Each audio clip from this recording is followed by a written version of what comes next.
I have the single honor this evening to have been introduced to you as the flag bearer of this very promising party that Nigerians are yearning for.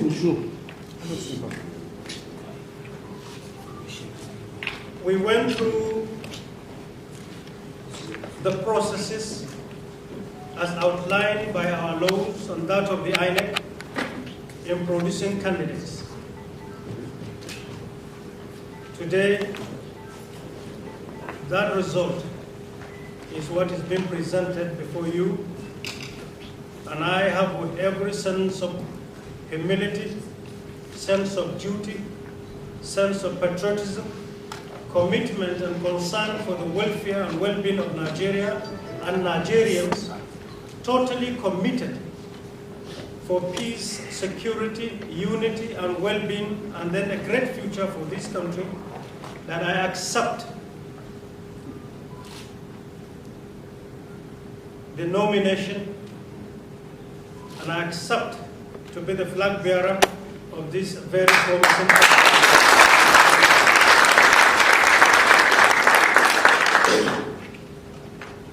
Without mixing words, to every reasonable Nigerian, man or woman, old or young, including those yet to come, we all have a Herculean task before us of upholding the truth and getting ourselves truly committed to seeking for the real qualities of leadership and anchoring our trust therein for it. Nigeria deserves a lot more than what we have seen so far. This country, on one hand, is very rich, scientifically proven, but on another hand, we see traces of poverty from the north to south, hopelessness complementing every citizen, and people complain by the day. Rules of law are reduced to barely nothing. If you have something in your pocket, you are reckoned with. To the majority poor, no matter you are shouting, no matter what you do to go to complain and to channel your grievances therein, are only heard as just a mere process. To us, this is not an environment that is promising, particularly to a country that is really rich on one hand and poor on the other hand. This irony is what nobody can scientifically accept. It is this and numerous vices confronting Nigeria that some of us have been called upon by numerous groups from north to south, and today culminating into this promising party, providing a platform for us to come forward to accept leadership and the leadership provision to the people. I'm particularly concerned about security. Having had all the causes of insurgency physically radiating everywhere in all parts of the country, no country can accept the percentages that the yardstick known globally for the measurement of insurgency, as we can see clearly in Nigeria, that is acceptable. Our economy, in most cases, what you hear is different from what you see. Every fiscal year will come and go, but at the end of the day, citizens cannot turn back in retrospect to look at what budget has presented and achievements that is there earmarked to be attained for it to be seen physically by citizenry. Such gimmicks must change. And we will be bold in doing what is right, saying what is right, educating people to what is right, and doing what is right for Nigeria.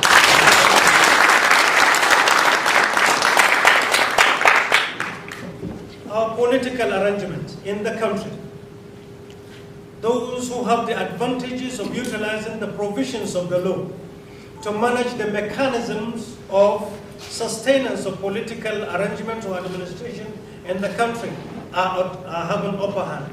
So it was from 1990 to 2015. And the traces we see today from 2015 to this moment is a reflection of the grievances of people of what 1999 to 2015 was all about. To us, these arrangements must be seen to be touched, so that the political arrangement or system in the country will provide opportunities for every Nigerian, man or woman, poor or rich. But where the rich will be the ones to have the dominance in taking the advantage of the system is not right to the people.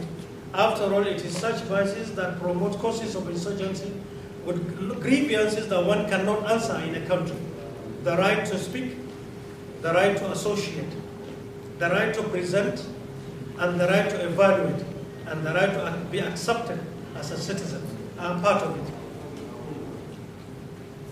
Our international relations, education system, health system.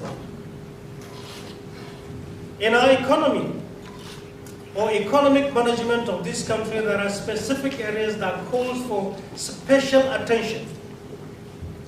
The management of the very basics, solid mineral resources, discoveries of where they are, and then adherence to the laws governing utilizing them, and then the creation of some, and then adjustments therein, and the adherence to them. That alone will make this country a very, very rich, very promising, and then will place Nigeria at a very, very advantage point for the whole world to see. But today it is left to people who come abusing immigration laws, and you find them in nook and corners of this country exploiting and taking unchallenged because they have greened the hands of some people.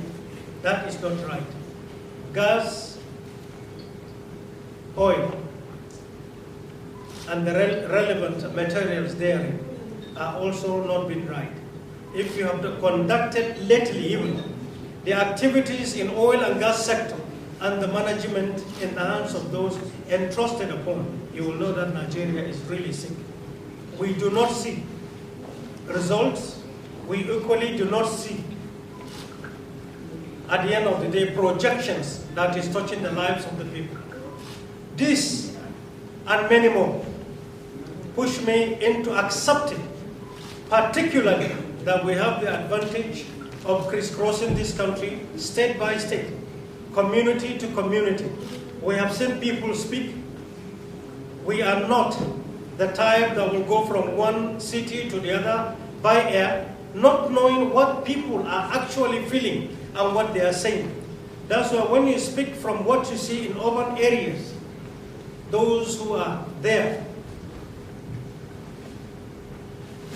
in rural areas will see you speaking a different language altogether. We have been to rural communities from north to south. We have spoken to victims of insurgency. We have spoken to young ones who every day are talking about hopelessness in their country. We are being contacted by technocrats who believe that running out of Nigeria is the very best. We are being talked to by colleagues who believe that they have served Nigeria but now totally neglected. We are talking to people in the judicial system who have served yesterday and are seeing the rot today complementing the system. We are talking to civil service who believe and know well that so much is going on that does not represent what the ethics is all about. We have spoken to the retirees. We have spoken to those in active service. We are talking to those who are aspiring to serve, but no employment and no opportunities of such.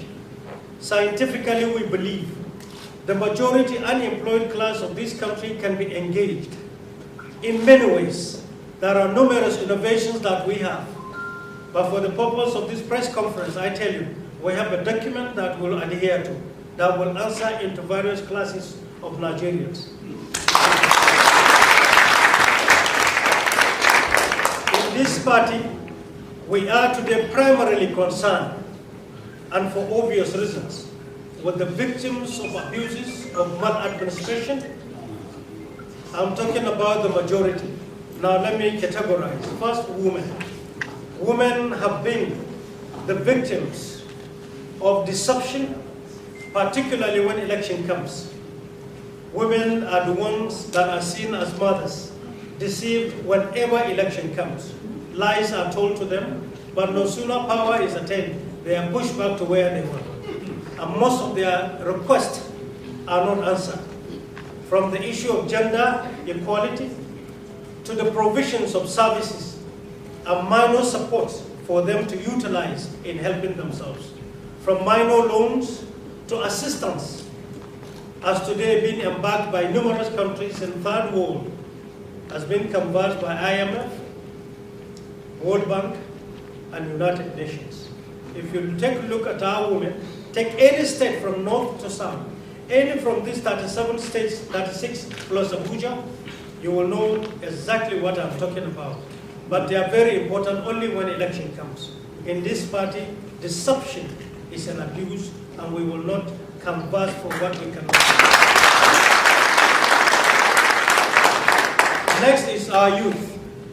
Unemployment, hopelessness, victims of insurgency, orphans all over, with nowhere to turn to. It is of great concern to this party and to all of us. There are numerous ways to engage our youth, numerous ways to get them involved into the system. But this is one secret that we have. When God Almighty gives us the opportunity tomorrow, we will unveil a lot more. And our younger ones will know that there is care, there is attention, and there are innovations for them to get involved to empower them. People with disability is the next. I thought a certain pronouncement by a political party some few years back was right when they said people with disability in Nigeria cannot be more than 5 billion people. That is wrong. I know very well from the survey I did, alongside our friends and associates in rendering services to this country, people with disability are by far more than what anybody can imagine. Plus insurgency, accidents on our roads, poor health care system has produced a lot more on our streets. There are beggars today with little attention from either the system, packaging them from the welfare arrangement to know that these are fellow Nigerians, and anybody can become a victim. You can become disabled in any accident. From even mere bathroom, one can slip, and before you know it, you become a victim as a disabled person. So if accidents can happen to any person, then it is only right, even if the law does not call you to do so, to know that brothers and sisters who are disabled are as important as any able person, and this party, this promising party, will set the pace if given the chance, God willing. The next are our peasants, the poor. Our poor people from north to south are there scavenging for what to eat daily. They find it difficult to do that. Inclusive areas that produces the main source of living in Nigeria. I'm talking of South-South.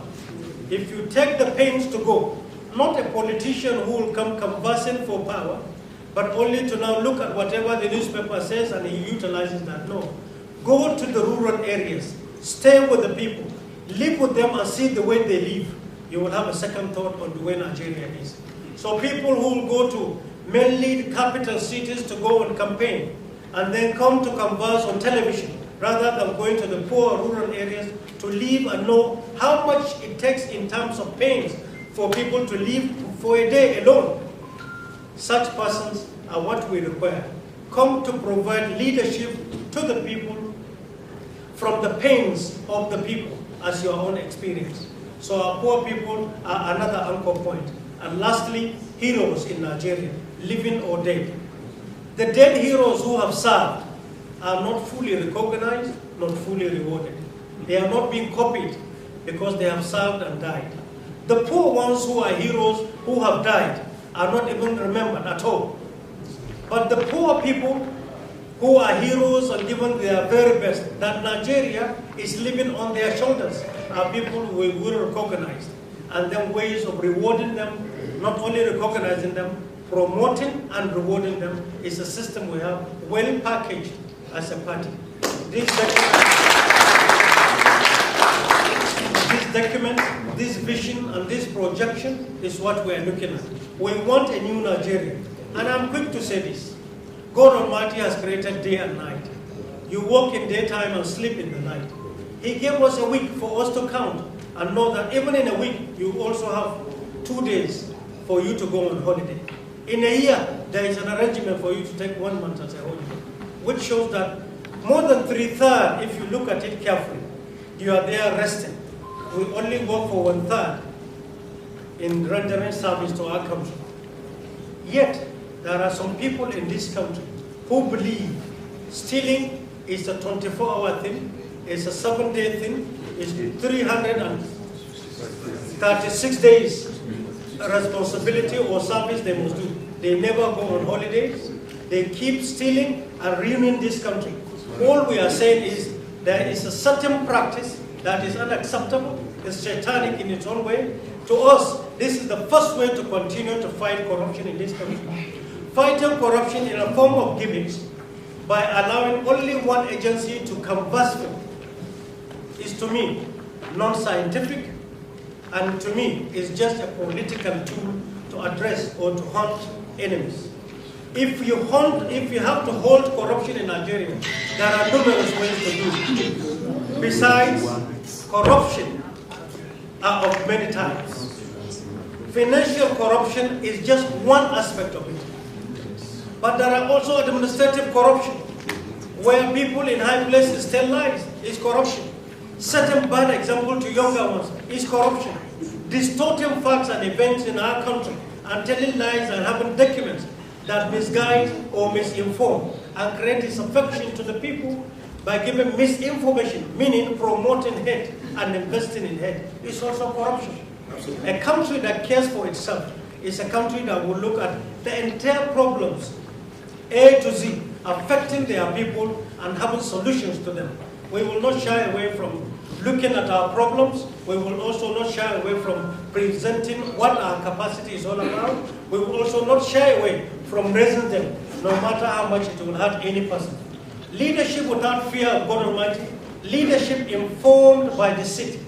Leadership any time of any party or any person at any given time that comes to only deceive people and tell them what they want to hear, what they want to hear, what you want them to hear, is to us also one of the worst types of corruption. When people give you their hope, their trust, their rights, for you to lead them there, only for them to see the seat at the end of the day with no result to fall back to, is shattering to their psyche. And this, if you can, all of us here is a challenge. All of us look at Nigeria, north and south. You know that each and every one of us in this world, as an ambassador of the total percentage or total population of Nigeria, has suffered such type of psychological punishment in one way or the other. To us, realism in providing leadership to the people are all we are after. We have to draw a line from yesterday's rhetorics to tomorrow's realities so that this country will be